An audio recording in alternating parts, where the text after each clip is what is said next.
Join with Medha Language Theatre for spoken English and personality classes. For more details, contact us.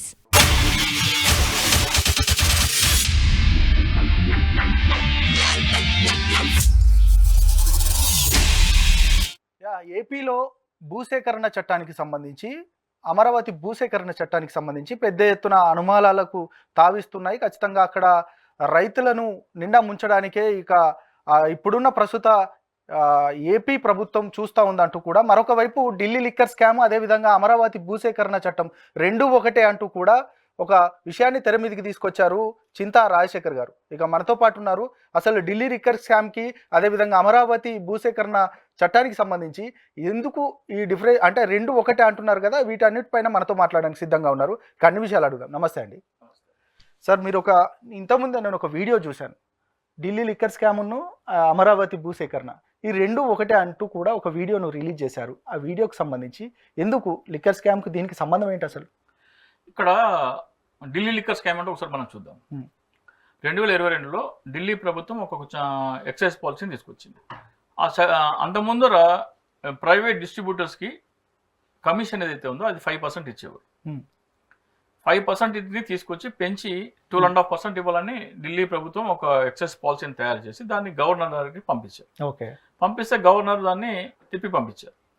దాంట్లో ఈ 5% నుంచి 2.5%కి ఈ commission పెంచడం వలన ప్రభుత్వ ఖజానాకు వచ్చే ఆదాయము 664 కోట్ల రూపాయలు ప్రైవేట్ వ్యక్తులకు పోతుంది అనేది ఈడీ అండ్ సిబిఐ వేసిన కేసు ఒక ఇది. అంటే మీరు 5% నుంచి 2.5%కి ఎప్పుడైతే మీరు కమిషన్ పెంచారు, అది ప్రభుత్వ 5% ఉంటే ఆ 7.5% ప్రభుత్వానికి వచ్చేది.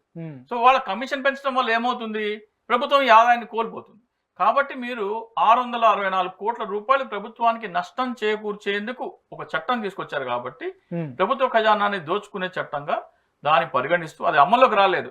ఆ ఉద్దేశం మీకు ఉన్నందుకే అరవింద్ కేజ్రీవాల్ని, మనీష్ సిసోడియాని, కవితమ్మని వీళ్ళందరినీ జైల్లో పెట్టినారు. అంటే పాత చట్టం స్థానంలో కొత్త చట్టం తీసుకొచ్చినందుకు ప్రభుత్వ ఖజానాకి నష్టం జరిగింది అనేది ఢిల్లీ లిక్కర్ స్కామ్ యొక్క ప్రధాన అభియోగం. ఇక ఆంధ్రప్రదేశ్ అమరావతి భూములకు వద్దాం. ఆంధ్రప్రదేశ్ రాష్ట్రం ఏర్పడిన తర్వాత రాజధాని కట్టాలంటే భూమి కావాలి. భూమి కావాలంటే ప్రభుత్వ భూమి ఉంటుంది, లేదా ప్రైవేట్ నుంచి భూమి కొనుక్కోవాలి. చంద్రబాబు నాయుడు గారు ఒక కొత్త పాలసీ తీసుకొచ్చారు. ఏమంటే ల్యాండ్ పూలింగ్ యాక్ట్. ఇది ఈ 2013 అనేది మీరు భూమి కొనాలంటే రైతుల నుంచి 2013 భూసేకరణ చట్టం అని ఒకటి ఉంది. ఆ 2013 భూసేకరణ చట్టం ఏం చెప్తుందంటే, రెవెన్యూ రికార్డులో నమోదైన విలువకి, మార్కెట్ వాల్యూకి గ్రామీణ ప్రాంతాల్లో అయితే 4 రెట్లు, అర్బన్ ప్రాంతాల్లో అయితే 2 రెట్లు ఇచ్చి వాళ్ళ దగ్గర భూమి మీరు తీసుకోవచ్చు అని చెప్తుంది. ఈ చంద్రబాబు నాయుడు ఎంచుకున్న 29 గ్రామాల్లో 2014 రాష్ట్ర విభజన కంటే ముందర అక్కడ భూమి విలువ రెవెన్యూ రికార్డులో 2 లక్షల నుంచి 3 లక్షలు ఉంది. ఓపెన్ మార్కెట్లో 8 లక్షలు, 10 లక్షలు, 12 లక్షలు అట్లా ఉంది. 2013 భూసేకరణ చట్టం మీరు ఉపయోగిస్తే అక్కడ 8 నుంచి 12 మధ్యలో ఉంది కాబట్టి మనం 10 యావరేజ్ తీసుకుంటే కనుక 10 లక్షలు రైతుకి చెల్లించే ఆ భూమి ప్రభుత్వం తీసుకోవచ్చు.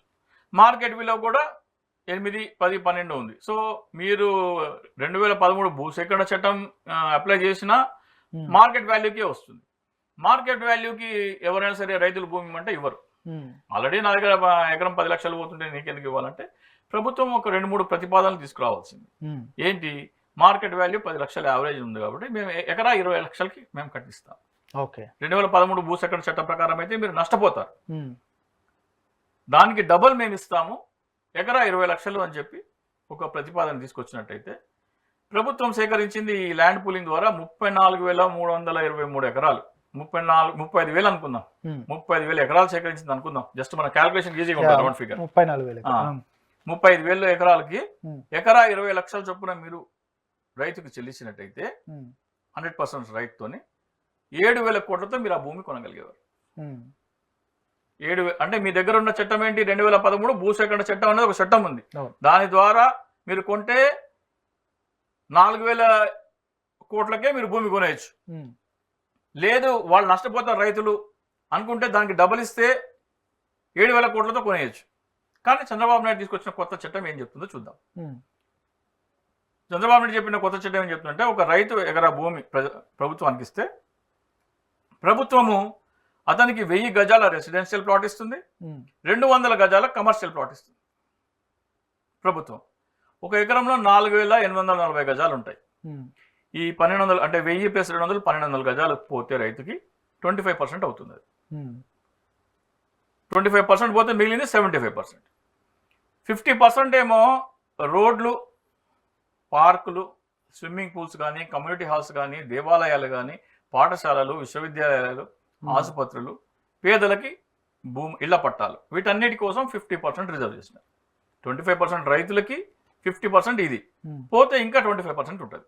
ఆ 25% భూమి విలువ ప్రభుత్వం దగ్గర ఏదైతే 25% భూమి మిగిలిందో ఆ భూమి విలువ ఈ రోజున 5 లక్షల కోట్లు అయ్యేదని చంద్రబాబు నాయుడు అంటున్నాడు. అమరావతి రాజధానిగా జగన్మోహన్ రెడ్డి కొనసాగించి ఉంటే ప్రభుత్వం దగ్గర మిగిలి ఉన్న భూమి విలువ 5 లక్షల కోట్లు అయ్యేది అంటున్నాడు. ప్రభుత్వం దగ్గర ఉన్నంత 25%, దాని విలువ 5 లక్షలు అయినప్పుడు రైతుల దగ్గర కూడా 25% ఉంది. దాని విలువ ఎంత అవుతుంది? 5 లక్షలు. 5 లక్షల కోట్లు అవుతుంది. నువ్వు 2013 భూసేకరణ చట్ట ప్రకారం కొంటే ఎంత అవుతుంది? 7,000 కోట్లే కదా. 7,000 కోట్లు, 4,000 కోట్లే.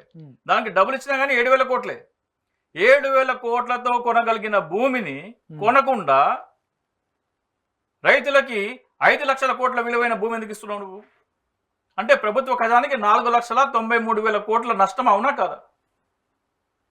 ఢిల్లీ లిక్కర్ స్కామ్ ఏమో 664 కోట్ల స్కామ్ ప్రభుత్వ ఖజానాకి నష్టం చేస్తుంటే, ఈ Amaravati land pooling act Chandrababu Naidu చెప్పిన లెక్క, నేను కూడా 5 లక్షల కోట్లు అయితే నేను చెప్పట్లేదు, చంద్రబాబు నాయుడు చెప్తున్న వీడియోలు, ఇంటర్వ్యూలు ఉన్నాయి మన దగ్గర.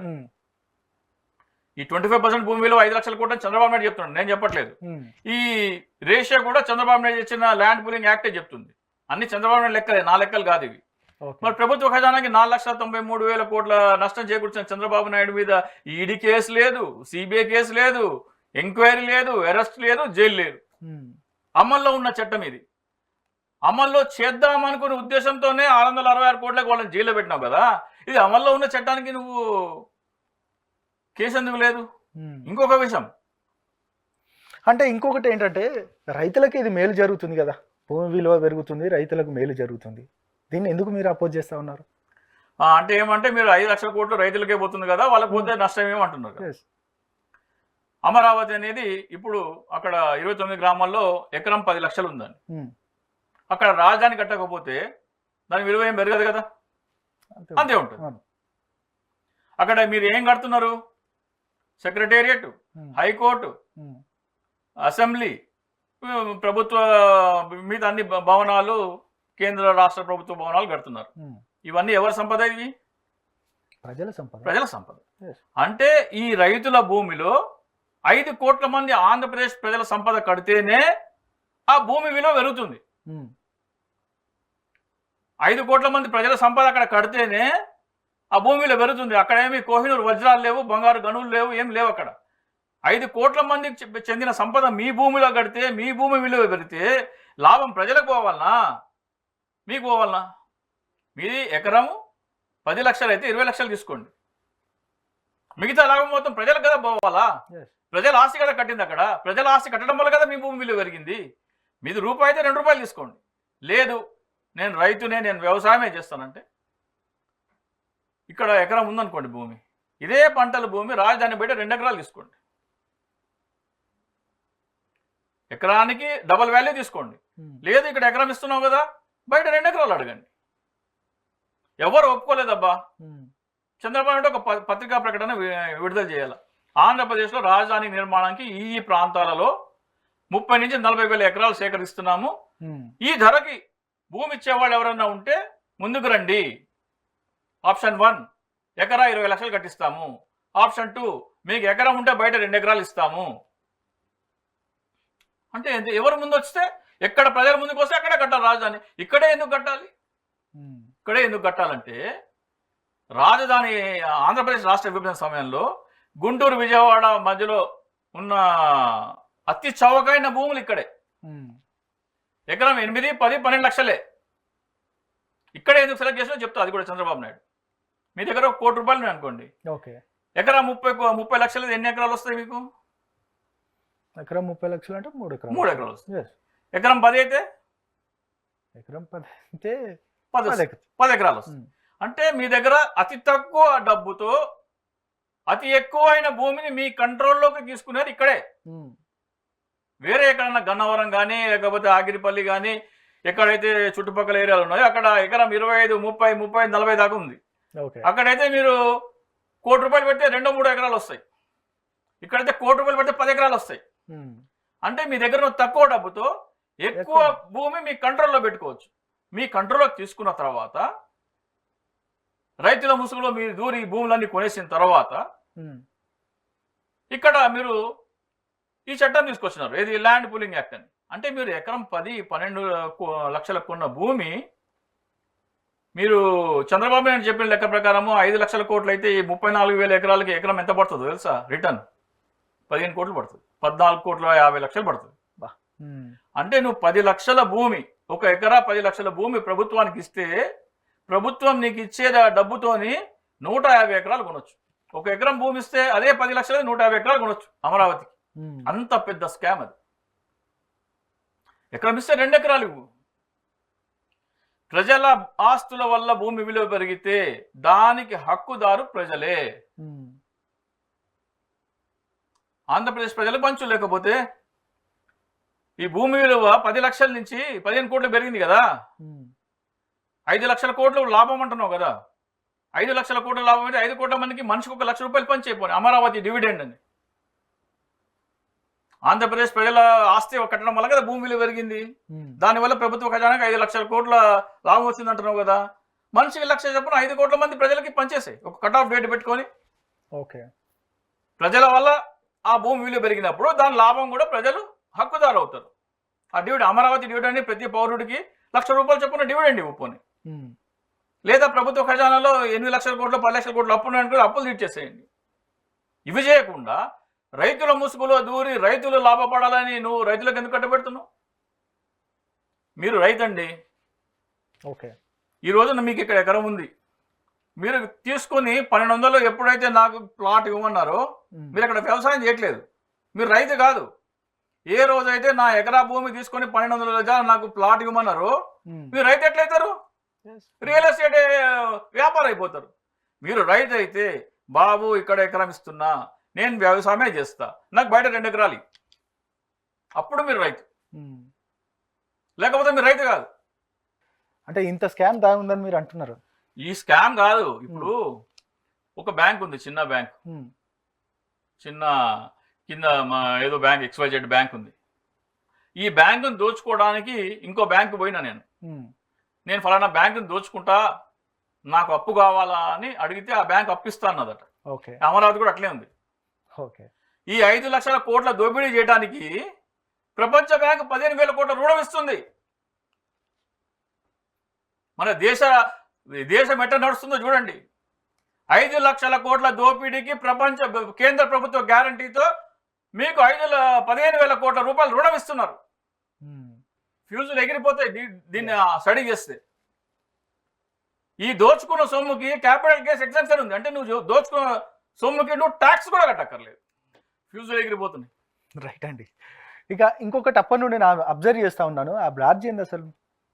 ఈ బ్యాడ్జ్ ఏంటంటే ఆంధ్రప్రదేశ్ రాష్ట్రం విభజనప్పుడు ఆంధ్రప్రదేశ్కి కేంద్ర ప్రభుత్వం ఒక హామీ ఇచ్చింది, కాంగ్రెస్ ప్రభుత్వం.